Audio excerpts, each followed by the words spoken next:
I was born and raised in Madurai, Tamil Nadu, which is the southmost state in India. Growing up, I always felt different, not like a regular boy or kid or, growing up. But I couldn't quite, put a finger on as to what the difference was. I have been told by my mother and my brother that I used to play with veils and feminine clothes and dolls just since I was really little, since when I didn't know what is right and what is wrong and what is appropriate and culturally accepted or not.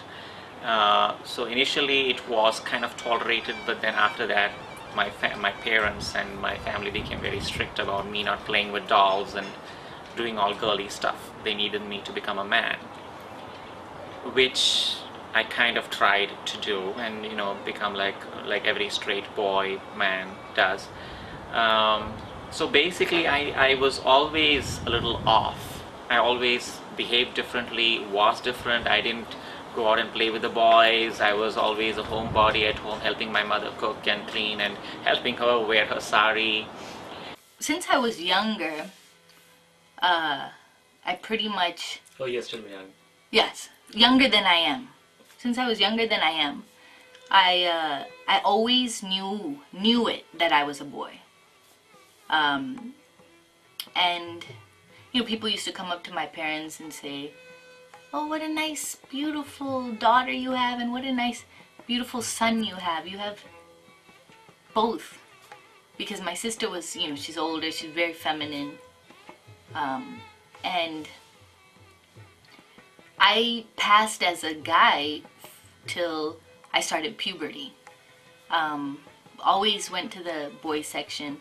It would be hell if my mother tried to take me to the girls section. I remember certain birthday parties, she would ask if I would put on a dress, and I would scream. Not really scream, actually I would more cry than anything. And then I would talk to my father and be like, "Appa, I don't want to wear this dress." And he would be like, "Okay, just wear it for the cake, and then afterwards you can change." And that's what I would do every year. Amma would try to put me in a dress. And I grew up playing a lot with boys and boys' toys like G.I. Joes and stuff like that. I am a mom. I have 3 children. When they were born, they were all 3 girls. But since then now I have the son that every Indian family craves for. And of course then he has since changed his name to a male name. But he has actually lived a very, very brave life and taken this huge step in becoming who he truly is authentically, that he has always known that he was. Because when he was young, he would run around and name himself different names, and they would change every week. And he proclaimed himself a boy from all the time, from when he was running and talking to, I would say, when he went to kindergarten, when he was told that he was a girl. Because I never stopped him from dressing any way he wanted. I have never changed the way my children behaved or dressed or what they wanted to do in school. And I think, even though I did not know it at that time, since then, since he has transitioned and we have spoken and I have done my research, I have realized that that is actually a very common feeling, that once a child who's transgendered gets into a social school community system, that it used to not be possible for them to identify who they really were. And that at puberty actually was the hardest time, because they feel that their bodies have betrayed them by bringing forth what is not their natural growth, but the growth of the gender that the body is. One thing that has kind of been, I guess nobody can really understand it unless you live in this body, but one of the hardest things for me is getting by, walking down the street. Every day I have to wake up and know that I have to walk out of my home and among strangers, and depending on where I'm at, I don't know how people are going to react to me. So for years and years and years and years and years, I've been passing as male and enjoying doing so because that's how I feel. But it's in those moments where I'm not passing that it becomes an everyday burden. Now, some days are better than others, you know. Some days I'm like, it is what it is, you know, and I can get through my day. And some days, even the slightest things of like somebody hearing my voice and knowing that I'm actually a woman, and then the whole anxiety around that with strangers and other people. But even those, they add up slowly and slowly and slowly. And sometimes you just want to be normal, like seen as normal and be normal. And even though that doesn't fall in line with how I believe in the queer politic, I have to admit, sometimes I just want to be seen as normal, not as a passing male or as a passing female, but just as normal. And it's hard to do that when you don't have a body that puts you in a box. And so even though my way of being and my personality and the career and what I talk about and how I share myself with the world, even though that could never be put in a box, on the very day-to-day level, when none of my friends or my family are around, when it's just me looking out for me, I want to be put into that box. I want to be able to pass through airports and not have to worry about whether security thinks I'm a male or a woman and who should be doing the check. I want to be able to go into the bathroom, because I haven't been using women's bathrooms for a long time. But I want to make sure that I'm going into a men's bathroom knowing that I'm not going to get beat up. And it's not as, like, it wouldn't, like if a female walked into a men's bathroom, it would just be like, go and use the men's bathroom. But because gay people and trans people are so hated upon, there's a level of danger there that nobody really knows what's gonna, you know, make somebody just go off. And so, you know, going to bathrooms, you know, just being able to not bind anymore was the other thing. Like, if I am so invested into keeping a passing male body, I don't want to bind anymore. I don't want to have my chest constricted every day of my life for the rest of my life, you know? My middle daughter, who is straight, has married a man from Mexico. Now, there would be people who would say, there are people who have actually said, अच्छा कम से कम मर्द तो है, पर वो हक किसी को कहाँ है भाई कि हमसे ये कहे कि हमारे 3 बच्चों में से कम एक का मर्द है, अगर वो भी ना होता तो. So no, I have no expectations, but I know that he knew he was a boy. आप पूछ रहे थे पहले कि क्या कोई indication थी. When he was in high school, he would often say, I'll be the one taking care of you and Papa na when you're old.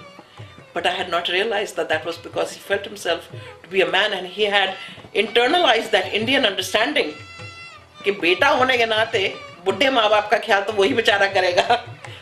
Kids at school can be evil, can be heartless. I have been mocked, hurt, teased, beaten many times for just being feminine, for just being who I am. And to be honest, I never ever in my life was trying to be feminine. In fact, I was trying to be masculine. Whenever I tried to walk as a straight guy, it only got worse. So I just gave up. Whenever I tried to act more masculine, it just got worse, and people could say that it was the most painful, excruciating experience for me to have to watch the way I walk and talk and some are really painful memories. Um, um, so in school, mocking and teasing and making fun of what was quite constant. There was this one incident. I think I was in my seventh or eighth standard, and this one boy who didn't like me, probably because I was so feminine, he was constantly mocking me and teasing me. Uh, Torture, literal torture. And the teachers had warned him, and he wouldn't listen. And this one day, he just went on and on and on for the entire day. And I would never say anything to him against him because I was frightened that he would hit me. But I had a headache, and he just went on and on. So I just snapped, and I said, just shut up and leave me alone. That's all I said, and he just began hitting me and kicking me. But then, the school teacher was called, my class teacher was called, and then he was reprimanded. But that was a very traumatizing experience, for no fault of mine, of course.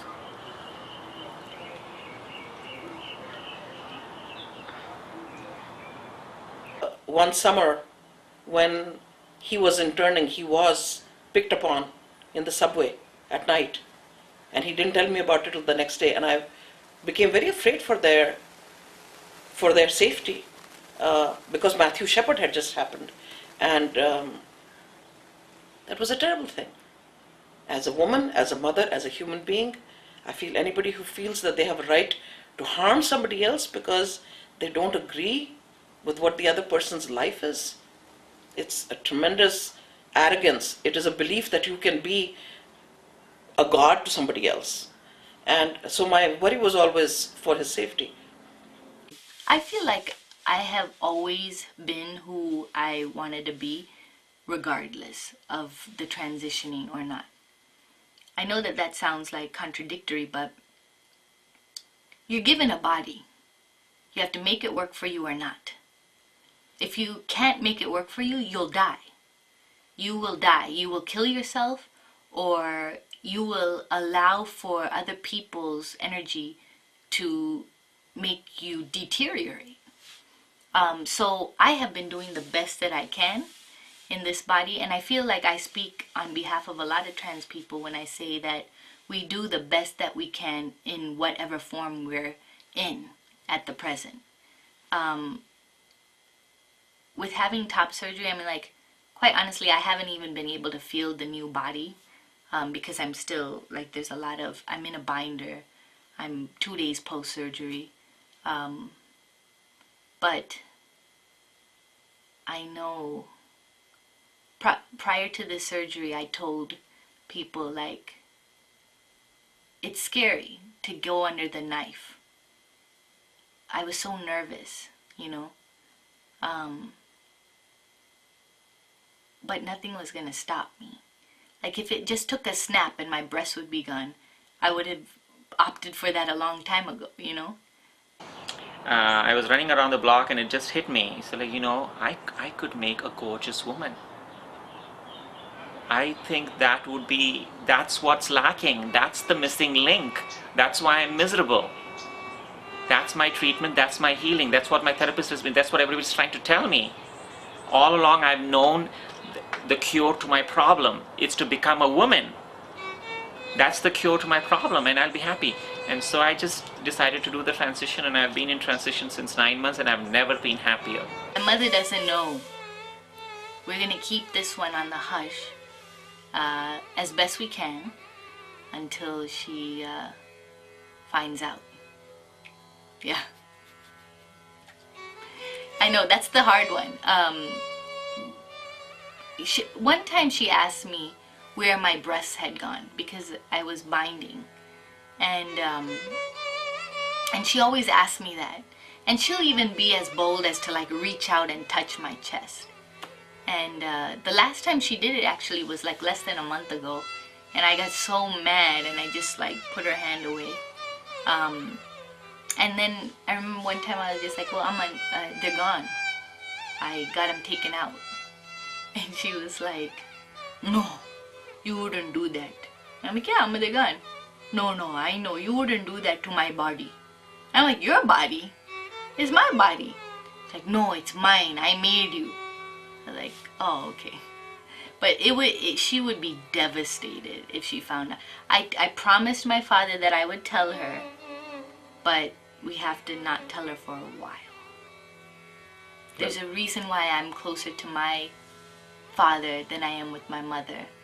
And on some levels, there's a reason why I'm closer to my mother than I am with my father. So, you know, I'm grown now. I'm ready to deal with the consequences. I'm not, you know, trying to hide it forever. It's just that some things, like, how would I feel going into surgery knowing that my mother was cursing me right before I go under general anesthesia? You know, it's not how you want things to be, you know? It's more of peace of mind for me to know that my mother is not in the know, you know? As that part of me that is the mother, it was a very difficult thing.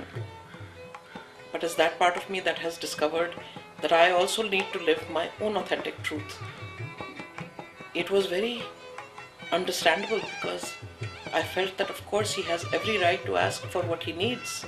And if his need to be healthy and to individuate is not only to be my son, not only to depend on me for taking care of him, then he has every right to it. And don't think that I did not spend 3 days of it sitting at home and crying while they all assumed that each one of them was calling me to let me know how he was doing. It is an extremely challenging phase. And guess what? Even though I've always said that I've been a woman in a man's body, that I've been a woman in my life, inside all my life, it is for the first time in my life that I have a huge appreciation for what it really means to be a woman. You know, taking care of your hair, your skin. I've never had to do all of that. Growing my hair and just being a woman, and just the things you have to do just to be presentable. You know, as a guy, it takes you 10 minutes to get ready. As a woman, it takes you half an hour to just be presentable. He actually came back from school. When he had finished college, he came home and he said, I'm going to transition now. And here's my physician's name. And he gave me a book of what it entails to transition. And of course, I worried right away because taking testosterone does make some things in his life much more difficult. His father has a heart condition, which in him will now become aggravated. And here's the thing that happened. I sat and I did cry. I cried because I worried about him, because he's not big built. I thought, oh my God, he'll be a little man and he'll get hurt. And I realized that even if he died younger, I would rather have him be happy for the 40 years that he lives than be unhappy for the 90 years he might have. I knew that I would be rejoicing. And I have years and years, inshallah, you know, to rejoice, you know. And so that's how I'm kind of like viewing it all, you know.